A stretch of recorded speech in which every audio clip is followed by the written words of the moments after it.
गिरजा संत समागम, समन लाभ कछुआन। बिनु हरि कृपा न होई सो, गावहीं वेद पुराण। सभी संतों के चरणों में नमन करते हुए स्नेही भगवत प्रेमियों को लल्लन भैया का प्रणाम। आज ये सेवक श्री राम समाधि आश्रम परम पूज्य परम संत थानेदार साहिब के पवित्र जीवन से जुड़े YouTube चैनल के माध्यम से अत्यंत विनम्रतापूर्वक संत मत के मुख्य साधनों के विषय में क्रमवार चर्चा करना चाहता है। आप सभी जानते हैं कि संत मत प्रेम व भक्ति का एक ऐसा अनूठा आध्यात्मिक मार्ग प्रशस्त करता है जिस पर चलकर कोई भी व्यक्ति, चाहे वो किसी भी जाति का हो अथवा किसी भी धर्म का अनुयायी हो, जीवन के चरम लक्ष्य परमात्मा का साक्षात्कार कर सकता है। इस मार्ग में गृहस्थ जीवन व्यतीत करते हुए साधक सत्संग, सतगुरु व सतनाम के सहारे प्रेम, दया व सद्व्यवहार जैसे सद्गुणों को धारण करके परमात्मा की समीपता प्राप्त करता है। सत्संग, सतगुरु व सतनाम, इन तीनों को संत मत में आधार स्तंभ माना जाता है और इन तीनों का आपस में बड़ा घनिष्ठ संबंध है।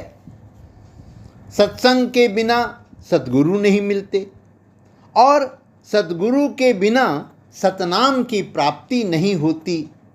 ऐसा जानकर आज गोस्वामी तुलसीदास कृत श्री रामचरितमानस व सिलसिले के सद्गुरुओं द्वारा कही गई अमृतवाणी का सहारा लेकर सत्संग की महिमा पर जो कुछ पढ़ा, संतों के मुख से सुना व गुना, उसे ही क्रमशः 2 भागों में प्रस्तुत करने का प्रयास कर रहा हूँ।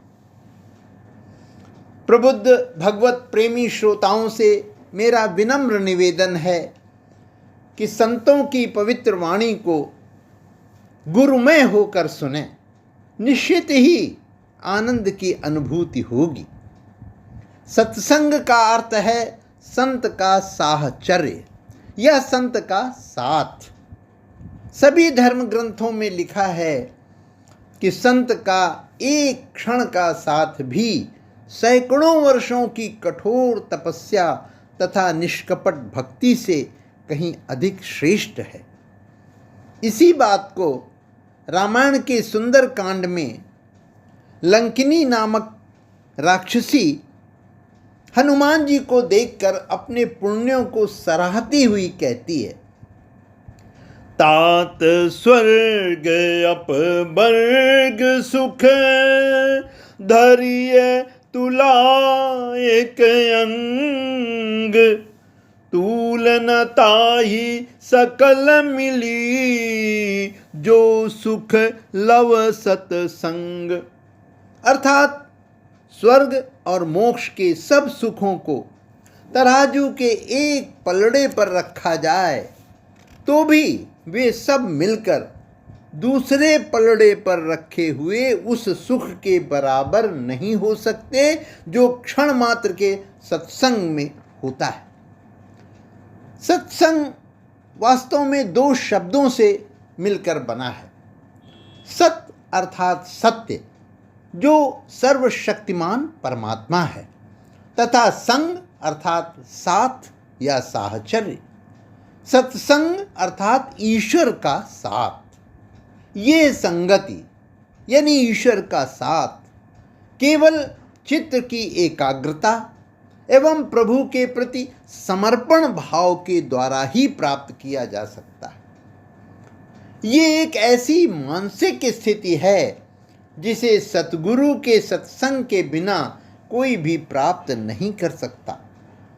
इस प्रकार सत्संग को सत्य की संगति भी कहा जा सकता है, और सत्य तो ईश्वर का पर्यायवाची है। ईश्वर वहीं प्रकट होता है जहाँ सतगुरु होता है, तथा जहाँ ईश्वर के सच्चे भक्त एकत्र होते हैं। सच ही कहा है कि मन मोरा पंछी भया, उड़कर चला आकाश, स्वर्ग लोक खाली पड़ा, साहिब संतन पास। यानी मेरा मन पक्षी की भांति आकाश की ओर उड़कर चला और ईश्वर की तलाश में वो स्वर्ग तक पहुंच गया, किंतु ईश्वर मुझे वहां नहीं मिला, क्योंकि वो तो संतों अर्थात आत्म साक्षात्कृत महात्माओं के साथ था। इससे ये स्पष्ट होता है कि ईश्वर दर्शन के लिए सतगुरु का सत्संग अति आवश्यक है। महर्षि शिवव्रत लाल जी लिखते हैं, सत्संग सत्संग क्या करे, सत्संगी नहीं कोय, कथा वार्ता कीर्तन, ये नहीं सत्संग हुए। सत का संग सत्संग है, और नहीं सत्संग, सतगुरु संग सत्संग है, करे भरम को भंग। सत्संग की महिमा के विषय में गोस्वामी जी ने बालकांड के प्रारंभ में ही सविस्तार वर्णन किया है। मुद मंगलमय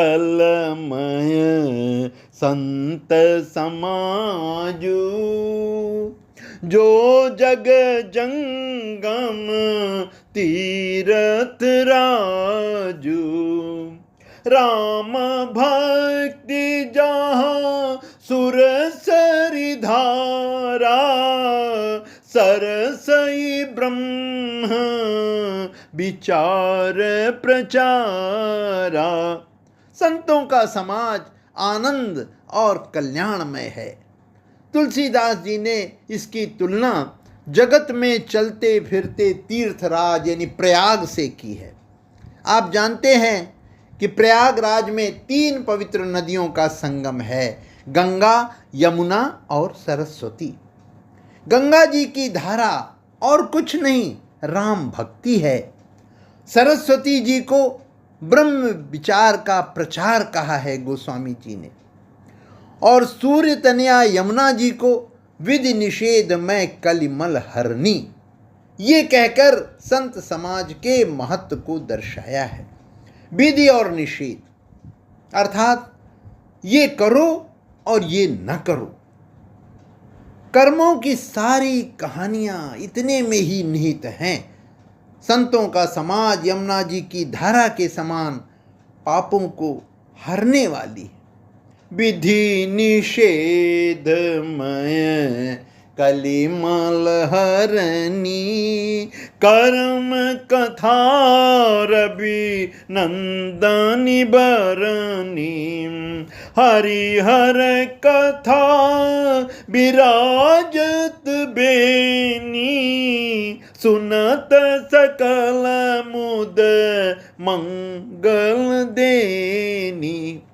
संतों के समाज में जहाँ सत्संग होता है, भगवान विष्णु और शंकर जी की कथाएं त्रिवेणी के रूप में सुशोभित होती हैं, जो सुनते ही सब आनंद और कल्याणों को देने वाली हैं। इतना ही नहीं, उस संत समाज रूपी प्रयाग में अपने धर्म में जो अटल विश्वास है वो अक्षय वट है। शुभ कर्म ही उस तीर्थराज का समाज है। ऐसा होता है शुद्ध सात्विक संत समाज। जो सब देशों में सब समय सभी को सहज ही में प्रयास करने पर प्राप्त हो सकता है। अतः प्रयास तो करना ही होगा।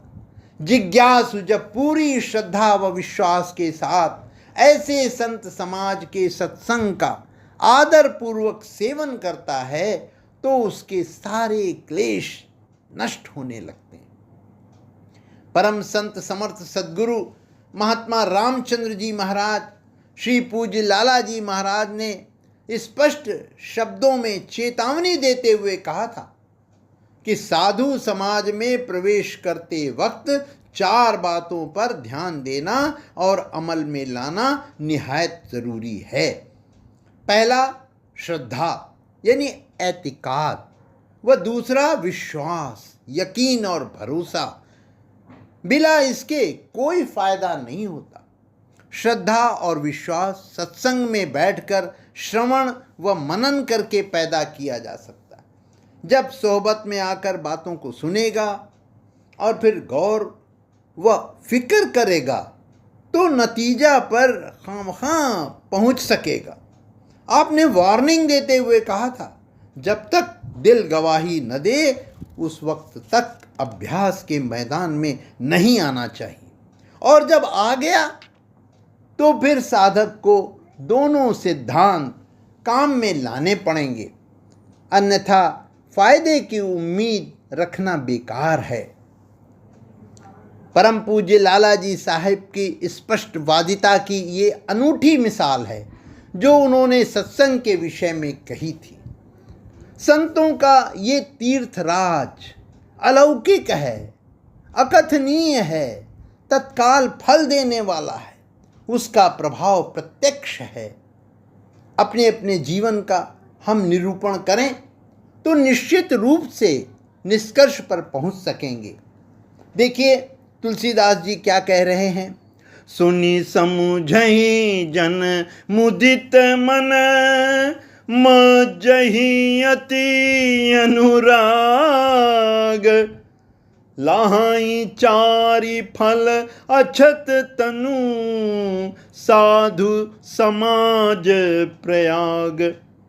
जो मनुष्य इस संत समाज रूपी तीर्थराज का प्रभाव प्रसन्न मन से सुनते और समझते हैं और फिर अत्यंत प्रेम पूर्वक इसमें गोते लगाते हैं, वे इस शरीर के रहते ही धर्म, अर्थ, काम, मोक्ष चारों फल पा जाते हैं। इस सत्संग रूपी तीर्थराज में स्नान का फल तत्काल ऐसा देखने में आता है कि कौवे कोयल बन जाते हैं और बगुले हंस। इसे सुनकर आश्चर्य नहीं करना चाहिए, क्योंकि सत्संग की महिमा किसी से भी छिपी नहीं है।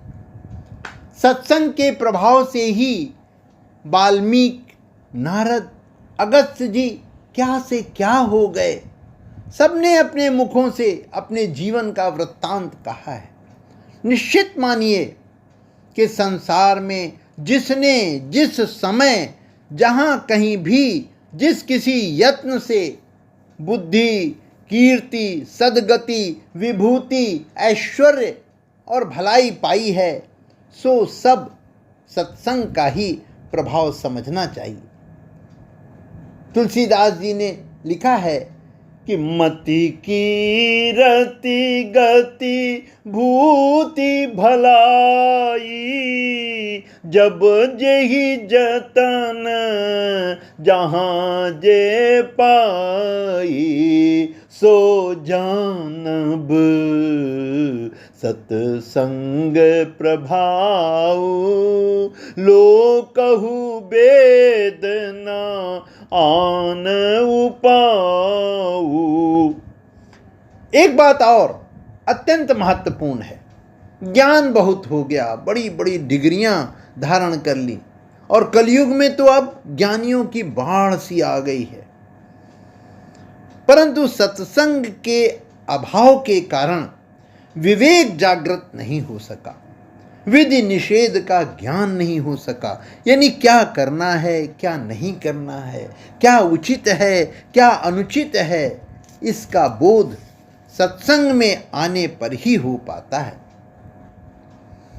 बिनु सत्संग विवेक न होई, राम कृपा बिनु सुलभ न सोई।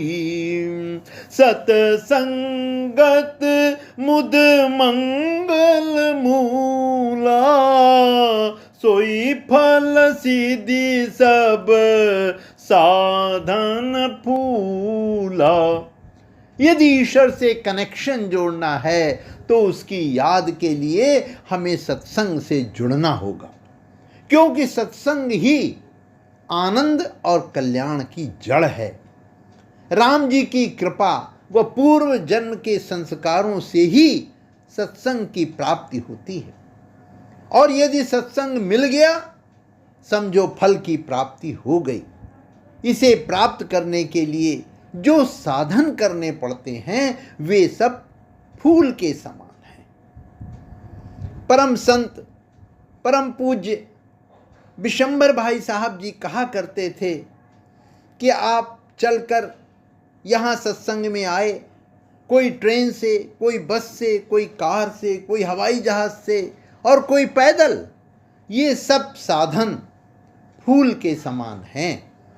इसी तरह रामायण पढ़ना, गीता पढ़ना, भजन गाना, ये सब भी फूल के समान साधन हैं। पर यदि सत्संग मिल गया समझो फल की प्राप्ति हो गई। सत्संग की प्राप्ति के लिए जब ये कहा जाता है कि राम कृपा बिनु सुलभ न सोई, तब मन में ये प्रश्न अवश्य उठता है कि राम की कृपा कैसे हो। अब विचार कीजिए कि हम किसी सत्संग में कैसे पहुंच जाते हैं। विभीषण से जब हनुमान जी पहली बार लंका में मिले थे तब उन्होंने कहा था, अब मोहि भाव भरोस हनुमंता, बिनु हरि कृपा मिलहि नहीं संता। इसी तरह हरि की कृपा से ही कोई न कोई हमें सत्संग में पहुंचा देता है और हम उसके साथ यहाँ खींचे चले आते हैं। उनकी कृपा से ही सब काम होते हैं, नाम चाहे जिसका हो। ये भी कहा गया है कि बड़े भाग्य से सत्संग की प्राप्ति होती है। पूर्व जन्मों के पुण्यों के फलस्वरूप ही संतों से मिलन होता है। चाहे सकल सुखों को देने वाली भक्ति प्राप्त करनी हो, चाहे जन्म मृत्यु के चक्र से छुटकारा पाना हो, चाहे अनेकों संदेहों का नाश करना हो, सभी के लिए सत्संग की दीर्घ काल तक महती आवश्यकता होती है। देखिए कुछ चौपाइयों में गोस्वामी जी ने क्या लिखा है कि बड़े भाग पाइब सत्संगा, बिनहि प्रयास होई भव भंगा। तब ही होई सब संशय भंगा, जब बहुकाल करिय सत्संगा। इस चौपाई से याद आ रही है एक कथा जो परम संत समर्थ सद्गुरु महात्मा रघुवर दयाल जी महाराज श्री पूज्य चच्चा जी ने प्रेमी भाइयों को 8 अगस्त 1934 को सुनाई थी, जिसका वर्णन पीयूषवाणी में किया गया है। उन्होंने कहा था कि एक बादशाह को, ये कथा है जो उन्होंने सुनाई थी, कि एक बादशाह को राम नाम सीखने की अभिलाषा हुई। एक महात्मा की सेवा में गया। उन्होंने कहा पहले जाकर हीरा परखने का गुण सीखाओ, तब तुम्हें राम नाम सिखाऊंगा। वे जौहरी के यहाँ गए। उसने कहा कि आप मेरे यहाँ कुछ दिन रहें, तब ये गुण आपको मिल सकेगा। निदान 12 वर्ष तक वो वहाँ रहे और तब जाकर के हीरे की परख आई। फिर जौहरी ने कहा कि अब अपने हाथों से मुझे चिलम भरकर पिलाओ। तब बादशाह ने ये भी सेवा की। उससे उनका अभिमान दूर हुआ और उसे गुरु की महिमा समझ में आई। उसके बाद महात्मा के पास राम नाम सीखने के लिए गए। महात्मा ने कहा कि देखो भाई, हीरे की परख सीखने में तो 12 वर्ष लग गए और राम नाम क्या क्षण भर में ही आ जाएगा।